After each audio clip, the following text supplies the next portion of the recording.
video message. What's going on now is the single greatest scam in the history of American politics. Even as a new poll reveals changing attitudes among Americans, what Democrats are saying this morning, and what to expect from the key witness who will testify before Congress this week. September snowstorm, the northern Rockies slammed by a powerful storm with near blizzard conditions, breaking records. Up to 4 feet of snow in the forecast. Roads treacherous as another round of summer heat targets the east. Boeing's new concern. The airplane maker responding to a new report of cracking in a critical part in a small number of its 737 NGs. And they're happening in a way that engineers never anticipated it would happen. What travelers need to know this morning. Road rage, the rush hour rumble, one driver armed with a baseball bat. Commuters clashing, throwing punches in front of shocked drivers. And game day honor, actress and Huskers fan Gabrielle Union's touching move. There's a story behind the jersey that you're wearing today. Why her wardrobe choice is scoring points with football fans. Live from ABC News in New York, this is Good Morning America. And good Sunday morning, everybody. It's great to have you with us. We want to get straight to the new developments in the whistleblower investigation that could threaten the Trump presidency, including new poll numbers showing how this story is playing with the American people. Yeah, new ABC News Ipsos poll asking whether Trump's encouraging the president of Ukraine to investigate Joe Biden and his son is a serious problem. 2/3 of Americans saying yes, it is. Also this morning, Trump defending himself in a new Twitter video, and Democratic leaders Nancy Pelosi and Chuck Schumer out with some tough words of their own. George is standing by with analysis, but we begin here with ABC's David Wright at the White House. Good morning, David. Good morning, Eva. Buckle up and get ready for a bumpy ride these next few weeks and months. Impeachment is already starting to consume most of the oxygen here in Washington politics, and that can be dangerous for both parties. This weekend, President Trump signaled his intention to fight. What's going on now is the single greatest scam in the history of American politics. A defiant video message from the White House Rose Garden, blasting back at the Democrats. Because our country is at stake like never before. It's all very simple. They're trying to stop me because I'm fighting for you, and I'll never let that happen. The Democrats aren't flinching. People say you have to take a political risk doing that. That doesn't matter. That doesn't matter. Because we cannot have a president of the United States undermining his oath of office. Donald Trump, make no mistake about it. If the facts merit, as Alfonso David said, Nancy Pelosi and Chuck Schumer are coming for you. Both sides are trying to litigate this in the media. The president's private attorney went on Fox News to mount his case. I didn't know what the statement said, but I was asked beforehand, should he release it? And I said, well, it's up to him, but it's not going to matter. The statement could say, good morning, Mr. Zelensky. Good morning, President Trump. And they would have said there was a hidden signal. The clock is ticking for both sides, with the 2020 primaries due to start in January. Some Democrats say they hope to ready articles of impeachment by Thanksgiving and send them to the full House before Christmas. That's why, even though Congress has just started a 2-week recess, the House Intelligence Committee will hear Friday from the Inspector General who escalated the initial whistleblower complaint as a matter of urgent concern. Out on the campaign trail, we have a lot of things to talk about, and I've certainly talked about impeachment. Impeachment is crowding out other issues the candidates had planned to focus on. If you have been relying on a weekly motel in order to be able to have a roof over your head and you've just been run out of it, do you really have time to follow the developments in the Ukraine scandal? I doubt it. My focus today and always is going to be on addressing the issues that keep people up at night that need to be solved. Meanwhile, the threat of impeachment is causing a review of scandals the Trump White House had already put in the past. Case in point, that meeting he had in the Oval Office with the Russian foreign minister and Russian ambassador, that was in May 2017. The Washington Post now reports that at that meeting, Trump told the Russians that he wasn't concerned about Moscow's meddling in the 2016 election because the U.S. does the same thing around the world. Old meeting, new headline, because everything now is getting a second look. Dan? Indeed. David Wright, thank you very much. Joining us from the White House. We appreciate that. Let's bring in George Stephanopoulos, who's going to be hosting This Week later this morning. Good morning, Good morning, sir. guys. So we're going to talk about the Washington Post headline in a second, but let's first start with Nancy Pelosi. You heard her there acknowledging that there's political risk here. I want to take another look at the new ABC News Ipsos poll. It says 63%, if you add it up, say that Trump urging the Ukrainian president to investigate the Bidens is a serious problem. Is that a solid enough majority for the Democrats moving forward? I think what's interesting is the direction there. The number of Americans who think it's a serious problem, the number of Americans who support impeachment, or at least impeachment proceedings, appears to be climbing in the wake of these Ukraine revelations. And they're already higher than they've been at this stage for past impeachment proceedings. The proceedings against Bill Clinton 20 years ago against Richard Nixon, both started out with minority support for impeachment. It climbed as the investigations continued, and this investigation is just beginning. All right, so let me ask another question that's sort of looming over this for the Democrats. If they cannot prove a quid pro quo, if in other words, if they can't prove that the president explicitly said to the Ukrainians, look, I'm not going to give you military aid unless you investigate the Bidens, does that weaken their case significantly? Well, let me turn it around. If you find a document or tape or a credible testimony that the president did indeed say you're not getting the aid unless you investigate, that's a smoking gun on the equivalent of the tape that brought down Richard Nixon. I think it's unlikely you're going to find something that explicit, but it's not necessary in the eyes of Democrats in order to proceed with impeachment because they say it's an inherently unequal relationship. The United States, Ukraine needs the United States for military aid to protect against Russia, to help reform their system. If the president is making these requests, there's an implicit quid pro quo there because of the unequal relationship. And finally, let's just go back to the Washington Post headline that David Wright mentioned there in his tag.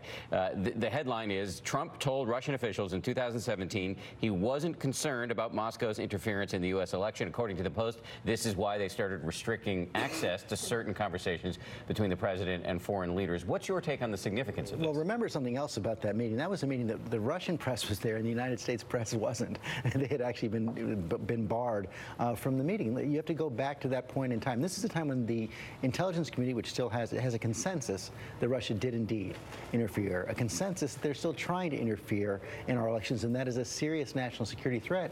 Yet you have the president telling their foreign minister, hey, don't be concerned about it, according to these reports. Pretty astonishing, and that's why I think you see Democrats pouncing on it. And I think that leads to another thing to remember as we're going through this impeachment proceedings. These investigations are always dynamic. You don't know what's going to come up as the investigation continues, and I think the president has to be much more concerned about what we don't know now than even what we do. All sides have to be concerned, for sure. George, thank you very much. And if you're interested in this story, keep your eye on George today. He's got a big show this morning. He's going to go one-on-one with the two men at the center of the story, including the president's personal attorney, Rudy Giuliani, a name mentioned repeatedly in the whistleblower complaint, and House Intelligence Committee Chair Adam Schiff, who's on the front lines of the Democratic investigation. It's all coming up on This Week later this morning right here on ABC. George, thank you again. Appreciate it. Eva, over to you. Well, sad news from the New York City Police Department this morning. A 7-year veteran of the force shot and killed when he confronted a suspect early this morning. Dozens of fellow officers lined up in a final salute to Officer Brian Mulkin outside the hospital where his body was taken. Mulkin was just 33 years old. He'd served with the NYPD for 7 years. A 27-year-old suspect was shot by other officers and died at the scene.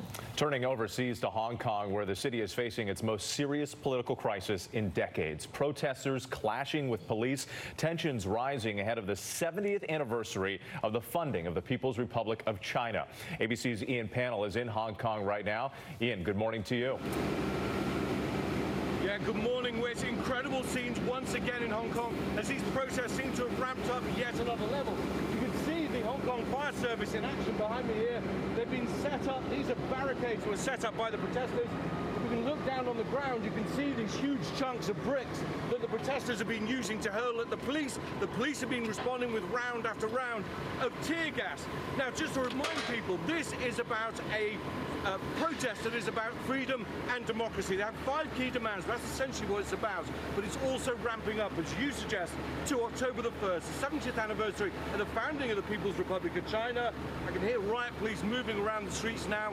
China wants it to go peacefully and smoothly, to be a showcase for the country.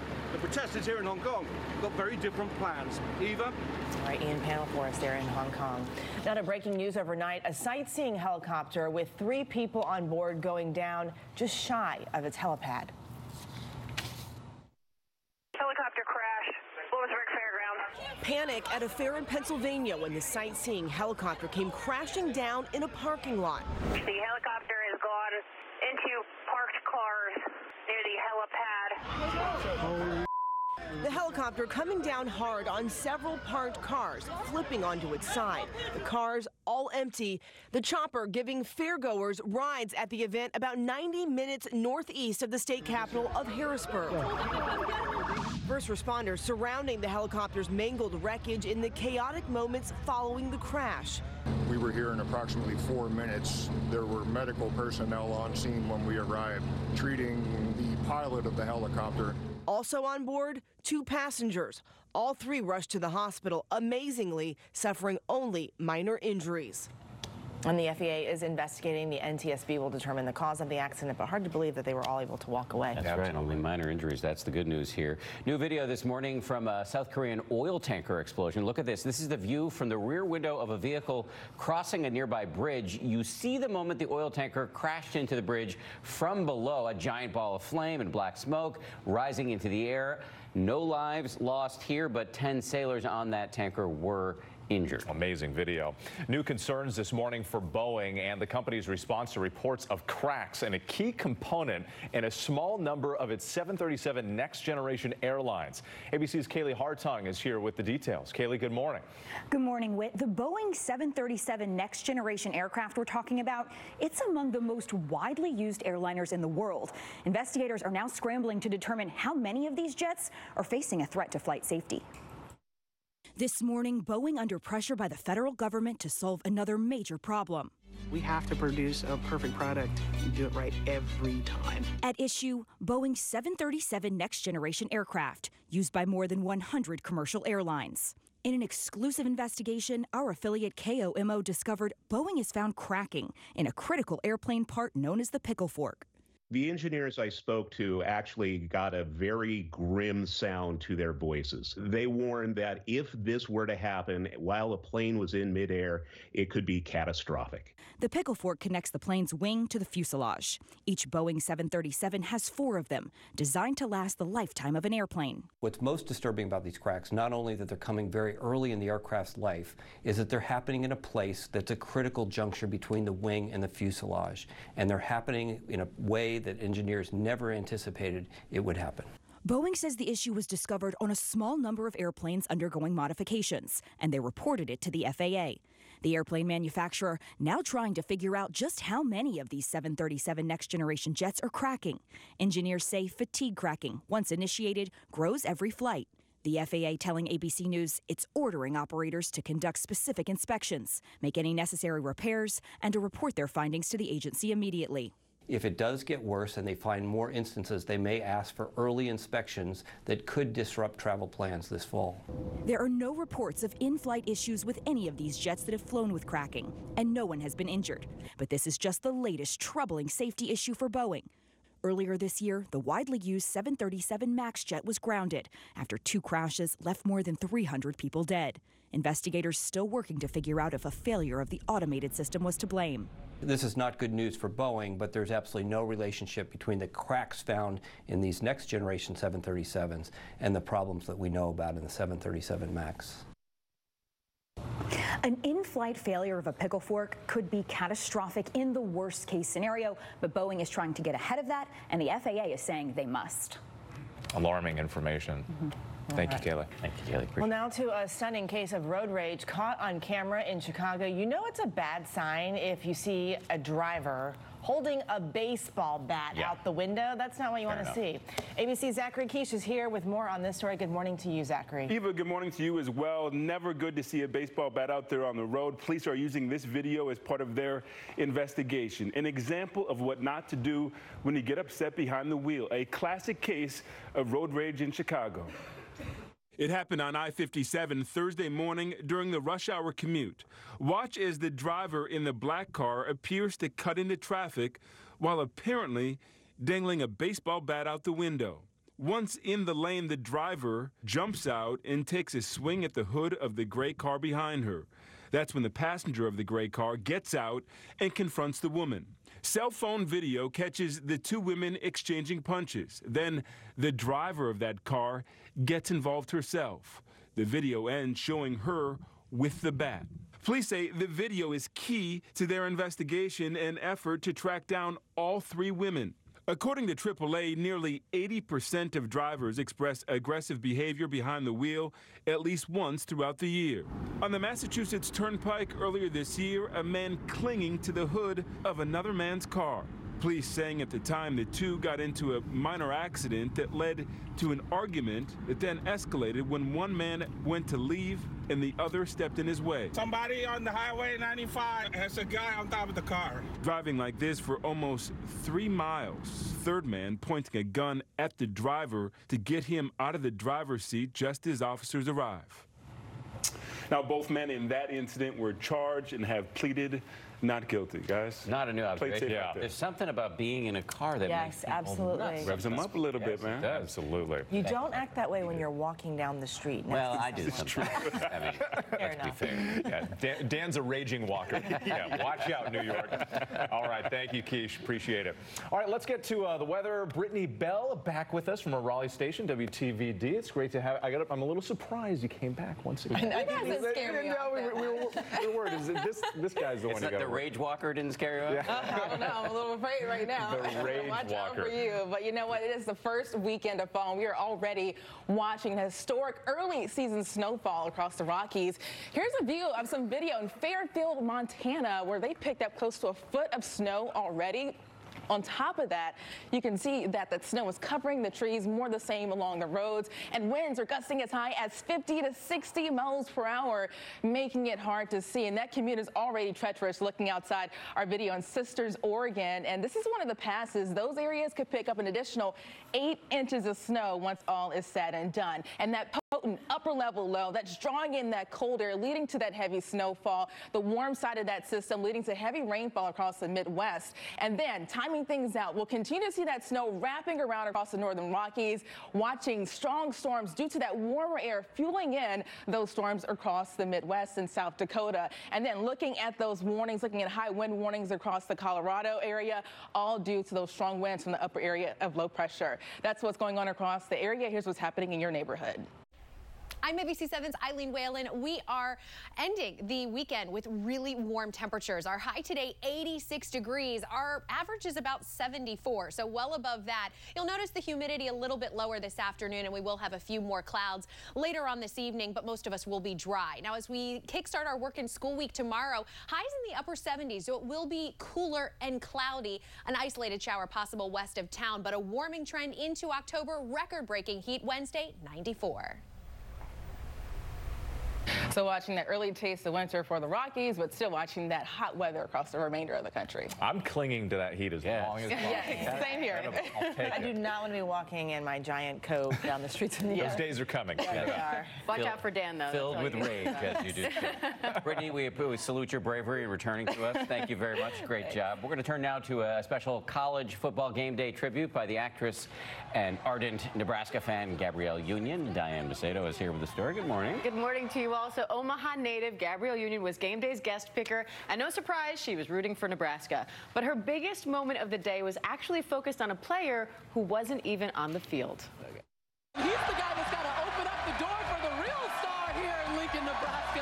When Nebraska native Gabrielle Union asked on Twitter which Nebraska Husker jersey she should wear for college game day, she got a flurry of responses, but one stood out. She asked what jersey she would wear, and I showed it to him, and I was like, why not Dad's? I hope she does, because that'd be so cool. Christian Gaylord, an offensive lineman for the University of Nebraska-Lincoln, responded, explaining that his father was killed in a car accident last week, then offering Union the jersey his father wore to his games. Union accepted, tweeting back, "I would be honored."